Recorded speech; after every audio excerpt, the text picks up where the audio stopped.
pertemuan hari ini adalah sosialisasi undang-undang nomor 7 tahun 2016 tentang perlindungan dan pemberdayaan nelayan, pembudidaya ikan dan petambak tanah. Ya, mungkin semua tahu bahwa saya merupakan inisiator ataupun penggagas dari undang-undang ini karena memang berawal dari pemerintah, baik pemerintah pusat, pemerintah provinsi maupun pemerintah kabupaten kota yang belum mempunyai pegangan atau pedoman untuk membuat program-program di bidang kelautan dan perikanan yang menitik beratkan kepada masyarakat di sektor kelautan dan perikanan yang termasuk kategori kecil atau yang belum makmur. Nah, karena sebelumnya kalau petani sudah ada undang-undang perlindungan dan pemberdayaan petani, kalau nggak salah undang-undangnya dari tahun 2013 kalau tidak salah. Nah, sehingga ya alhamdulillah 3 tahun berselang karena ada anggota DPR RI yang dari Indramayu, yang dari anak nelayan pernah jadi bakuliwak, dua perahu, skin perahu spidol, karena tidak bisa bersaing perahu yang cuma 40 GT, di Karangsong kudu 150 GT, akhirnya boleh pindah, jadi spidol lah. Nah, sehingga saya tahu betul terkait dengan kondisi nelayan, pembudidaya ikan dan petambak tanah. Nah, sehingga kawan-kawan sekalian, Pak Kuwu, Pak Kotoy, isi dari Undang-Undang Nomor 7 ini, bagaimana perlindungan yang meliputi perlindungan terhadap usaha, perlindungan terhadap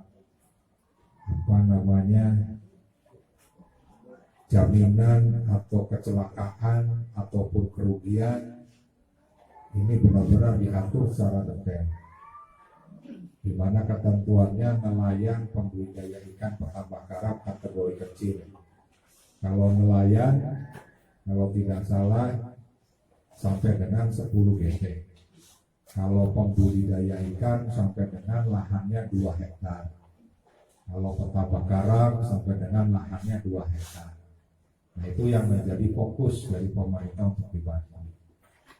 Nah, pemberdayaan lebih terkait dengan bagaimana kelembagaan nelayan, pembudidaya ikan dan petambak karang untuk menjadi lembaga atau organisasi yang kuat. Juga terkait pendidikan, pelatihan dan pendampingan secara usaha atau secara ekonomi. Nah, sehingga kita harus tentunya mengawal betul Undang-Undang Nomor 7 ini, dan di Indramayu kalau tidak salah sudah ada ya perdanya ya, sudah ada perdanya tentang perlindungan dan pemberdayaan nelayan, pembudidaya ikan dan petambak karang.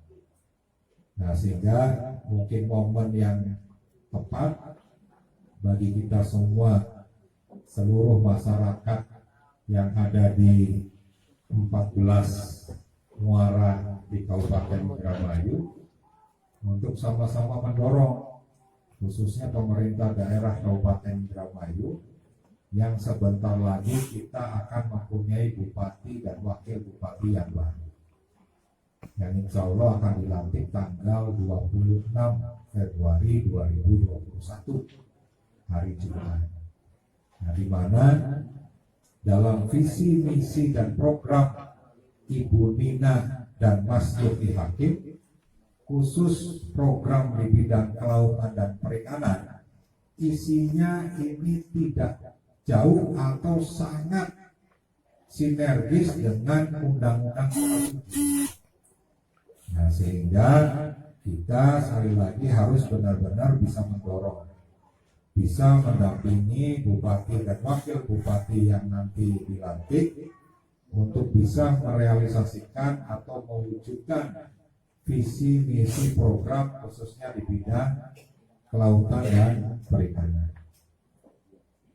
Itu yang pertama.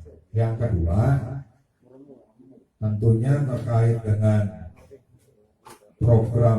program yang merupakan tindak lanjut dari undang-undang ini, tentunya tidak bisa juga hanya disupport, hanya disiapkan dari pemerintah pusat, juga harus ada dari pemerintah Provinsi Jawa Barat, harus juga ada dari pemerintah Kabupaten Indramayu. Nah, sehingga yang kedua ini secara khusus saya juga akan mensosialisasikan terkait dengan program-program bantuan dari Kementerian Kelautan dan Perikanan kepada nelayan, pembudidaya ikan dan petambak garam. Nah, nanti tentunya karena memang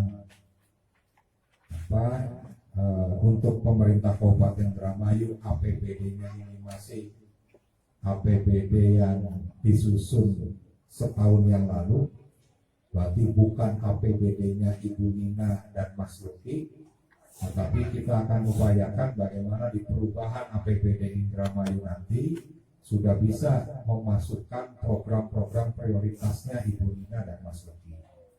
Tapi yang jelas APBD Indramayu 2022 khususnya di Dinas Perikanan dan Kelautan Kabupaten Indramayu sudah semuanya merupakan programnya Ibu Nina dan Mas Luki. Nah, sehingga nanti Saudara Sujadi nanti bisa menyampaikan terkait dengan program-program itu yang menyangkut tadi nelayan, misalnya ada bantuan alat tangkap, ada kapal, lalu yang budidaya ikan ada bantuan pakan dan bantuan benih ikan, garam kalau nggak salah ada juga, tapi nanti saya nggak terlalu hafal. Dan intinya kawan-kawan sekalian mudah-mudahan bisa memanfaatkan betul program bantuan dari Kementerian Kelautan dan Perikanan tahun 2021. Karena untuk bisa mendapatkan bantuan, ada bantuan yang skalanya besar, mungkin seperti bantuan kapal yang mungkin nilainya bisa sampai 5 miliar, itu harus merupakan koperasi. Kalau alat tangkap cukup KUB, kalau pendidikan cukup KUB, dan itu pun semua harus sudah mempunyai badan hukum, harus terdaftar di Kementerian Hukum dan HAM. Jadi nanti Saudara Sujadi bisa menyampaikan. Nah, sehingga tentunya dengan program 2021 ini bisa membantu masyarakat yang saat ini memang sedang mengalami musibah, terutama masyarakat pembudidaya ikan dan petambak garam. Akeh sing beli ngerasa nandur lele bandeng ya boli lele bali bandeng. Tapi di sisi lain anak sing nangis. Petambak garam pun sama, sing wis ditumpuk ning gudang. Kenang banyu maning ya jadi banyu maning uyane. Nah, ini tentunya sangat merugikan bagi masyarakat. Dan itu pun salah satunya hal yang tentunya belum kita dorong secara maksimal terkait dengan asuransi usaha di bidang budidaya ikan. Jadi yang harusnya sudah merata ya, terkait dengan sosialisasi asuransi budidaya ikan. Tapi kemarin kita masih mendapati angka untuk Indramayu itu hanya di 200-an orang yang sudah ikut asuransi. Nah, sehingga yang asuransi itu kalau tidak salah, kalau kena banjir apa diganti berapa? Berapa? Tergantung. Kalau yang di petani kan 6 juta tuh kalau gagal. ditambah ini lebih ya. Lebih. Nah, jadi ya tentunya ini pun yang akan menjadi fokus dari Dinas Kelautan dan Perikanan Kabupaten Indramayu, sehingga lokasi-lokasi yang seringkali misalnya terjadi banjir, ya ada dorongan untuk diasuransikan supaya pada saat terjadi banjir ya paling tidak kan ada untuk membeli benih kembali. Nah, untuk benih sendiri mungkin untuk Indramayu saya akan turunkan sebanyak 1,5 juta benih. Itu terdiri dari beberapa jenis, mungkin ada bandeng, ada paname, ada nila, ada lele, dan yang lainnya nanti secara teknis nanti saudara Sujadi yang akan menyampaikan. Jadi kawan-kawan sekalian, ya silahkan nanti bisa berdiskusi, bisa mengakses, dan saya tentunya hanya butuh kawan-kawan ataupun bapak-bapak yang memang sudah punya KUB untuk bisa memanfaatkan program ini sebaik-baiknya dan bermanfaat bagi bapak-bapak sekalian. Ke depan, ya tentunya melalui Serikat Nelayan Berdikari yang saat ini sedang proses badan hukumnya, mudah-mudahan ini menjadi wadah kita semua untuk bisa sejahtera bersama. Setuju nggak? Setuju. Nah, terus saya juga perlu menyampaikan khusus terkait dengan Undang-Undang Cipta Kerja, khusus yang mengatur masalah koperasi. Jadi saya ini di tingkat pusat juga sebagai Ketua Umum Induk Koperasi Perikanan Indonesia. Ada 930 lebih koperasi perikanan di seluruh Indonesia, yang saat ini mungkin yang aktif hanya sekitar 160 koperasi saja. Nah, kenapa yang aktifnya hanya 160 koperasi? Ternyata mereka yang selama ini mengelola tempat pelelangan ikan. Jadi pada saat pemerintah kabupaten memberikan izin penyelenggaraan tempat pelelangan ikannya kepada koperasi, maka dipastikan koperasi ini berjalan. Dan alhamdulillah di Indramayu peraturan daerahnya sudah mengatur bagaimana koperasi ini diperankan untuk mengelola tempat pelelangan ikan, sehingga semua koperasi perikanan ya alhamdulillah di Tegalagung, di Dadap, di Karangsong, terus di Eretan Wetan, Eretan Kulon, ini dipastikan berjalan. Sehingga ya tentunya dengan undang-undang yang secara spesifik memerintahkan kepada pemerintah pusat dan kepada pemerintah daerah untuk memberikan atau melakukan kerjasama dengan koperasi dalam rangka mengelola tempat pelelangan ikan. Nah, khusus di wilayah Cemara Kulon, nelayannya ada berapa, Pak? 110. Koperasinya sudah ada, tempat pelelangan ikannya durung ana. Alat ikan mah sempat ana, tenda biru. Tenda baik, tapi nggak tahu proses lelangnya jalan beli. Nah, sehingga kan ya, kalaupun memang memungkinkan, ya agar di Cemara Kulon ada tempat pelelangan ikan, ya ini harus benar-benar kita persiapkan, terutama dari nelayannya, dari bakulnya, untuk bisa akhirnya pemerintah daerah membangun tempat pelelangan ikan. Nah, jadi sekali lagi ya tentunya ini merupakan harapan besar dari kita semua. Bicara nelayan pengen sejahtera, ya tidak bisa masing-masing, tidak bisa sendiri-sendiri, tapi harus membangun organisasi yang kuat. Supaya apa? Supaya dirongkakan di pemerintah. Namun dewek-dewek ya bakalan bisa dirongkakan. Nah, sehingga ya dulu pun ya seringkali kita demo ya kok. demo. Saya pun pernah ditangkap polisi karena demo. Ya lumayan lah mencekam di, walaupun dulu nih saya dulu di ruangan penyidik 24 jam dengan karena di Pertamina kita ribut rusuh dengan polisi.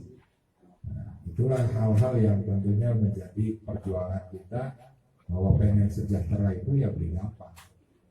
Jadi selain dari niat diri kita sendiri, kita harus ada dukungan dari pemerintah. Itu saja sementara dari saya. Selanjutnya Sujadi, ya silakan untuk menyampaikan terkait dengan program-program di Kementerian Kelautan dan Perikanan tahun 2021. Terima kasih. Wassalamualaikum warahmatullahi wabarakatuh. Merdeka. Yang perlu kita dorong, yaitu di perlindungannya. Nah, selama ini di program kementerian itu ada asuransi nelayan perikanan dan ada asuransi pembudidaya ikan juga. Nah, selama ini mohon dengan sangat ke Pak Otoy untuk didorong lah masyarakat kita ini yang belum terdaftar di asuransi perikanan dan nelayan ya, seperti itu. Nah, di sini kita membawa form untuk diajukan ke asuransi Jasindo. Nah, maka dari itu monggo dengan adanya NWB ini kita bersatu nelayan dan pembudidaya ikan. Nah, kita dorong juga untuk perlindungannya karena tidak tidak ada kemungkinan lah. Kemarin juga kan kita barusan dilanda musibah banjir, jadi kan ikan yang sudah kita tabur semua pada hilang, mending aja lah kalau ada klaim asuransi. Terkait klaim asuransi tersebut itu salah satunya tadi digagal panen ataupun asuransi kesehatan juga bisa kita klaim itu Rina. Jadi untuk klaim asuransi tersebut selain dari biaya yang tidak ini kan seperti kematian dan sebagainya, itu ada klaim asuransi kesehatan. Misalkan kita sudah terdaftar di asuransi tersebut, kita mengalami sakit ataupun dirawat di rumah sakit, gitu, itu bisa kita dorong gitu untuk pengganti tadi biaya kesehatan seperti itu.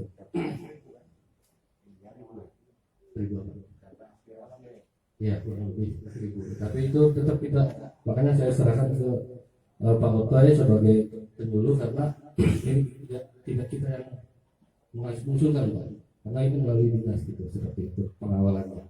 Paling kita hanya mendorong dan mengkoordinir lah biar jadi satu pintu dalam naungan NDB gitu, karena tidak bisa perorangan juga terkait klaim asuransi ini. Karena perorangan juga kadang nelayan juga bingung. Ini ketika kena musibah ini gimana nih biar bisa mendapatkan klaim tersebut gitu kan. Makanya perlu kita dorong di NDB ini, dan kebetulan ada Pak Otoy sebagai penyuluh perikanan di desa ini. Mungkin itu, dan ada tambahan lagi terkait program. Selama ini kan kita sudah pernah menyalurkan salah satunya program kapal di NDB ini, kapal nelayan. Tapi yang kemarin 5 GT ya, yang terima. Nah, sekarang ada 30 GT. Itu kita dapat alokasi 2 unit kapal 30 GT dan piper juga. Nah, lalu ada lagi program perikanan budidaya, yaitu salah satunya benih. Nah, itu begitu bisa benih ikan maupun bisa benih udang. Terserah kita pengennya apa menurut kebutuhan masyarakat setempat. Di situ kita punya alokasi 1.700.000 ekor benih ikan dan berupa pakan sebanyak 20 ton untuk aspirasi di tahun ini. Bismillahirrahmanirrahim. Assalamualaikum warahmatullahi wabarakatuh. Nama saya Asti, sekretaris SNB dari Muara Hakrim. Saya ini menyampaikan beberapa hal, terutama itu tentang bagaimana kita mendapat bantuan ini, minta petunjuk dari Bapak Ketua Umum khususnya. Dan yang kedua saya minta mohon apabila ada program-program yang untuk membantu petani tambak nelayan negara, saya minta khususnya apabila ada dari program-program lain, istilahnya dari selain SNB, mohon disalurkan dahulu, karena kita ini membesarkan nama SNB. Bagaimana? Ya mungkin kalau dari desa lain istilahnya selain dari SNB mengajukan istilahnya minta bantuan apa-apa. Kalau tidak melalui SNB mungkin ya bagaimanalah kita ini. Berarti kita seolah-olah tidak mempunyai organisasi yang berjalan. Dan untuk untuk caranya mendapat bantuan itu, bagaimana dan melalui siapa kita untuk menanyakannya? Betul nggak Pak? Karena kita terus terang sebagai nelayan itu sebagai masyarakat yang awam Pak, yang tidak tahu menahu di badan hukum, bagaimana caranya kepada siapa kita mengajukan kalau tidak dari bapak-bapak yang mengasih tahu. Hanya itu saya sampaikan, kurang lebihnya saya mohon maaf. Assalamualaikum warahmatullahi wabarakatuh. Begini, untuk terkait prosedur bantuan program, tapi kembali lagi mumpung di sini ada penyuluh, paling bapak-bapak nanti mengumpulkan anggotanya gitu kan, minimal 10 orang, diresmikan oleh desa dan mengetahui penyuluh setempat. Nah setelah itu baru kita dorong untuk dilegalkan di badan hukumnya. Nah terkait harga untuk pembikinan legalitas badan hukum ya itu tinggal dimusyawarahkan dengan penyuluh terkait. Nah mungkin itu dari dulu. Maksudnya Pak, di desa tuh apa itu istilahnya minta izin atau musyawarah bersama dengan pihak desa itu? Minta izin dulu, terutama minta izin kapan waktunya kita dikumpulkan kelompok tersebut, lalu dihadirkan dengan penyuluh seperti Pak Otoy misalkan, dikomunikasikan kapan kita bisa kumpul bareng gitu kan, seperti itu. Ya kelompok itu tuh ya. Ya, untuk kelompok nelayan atau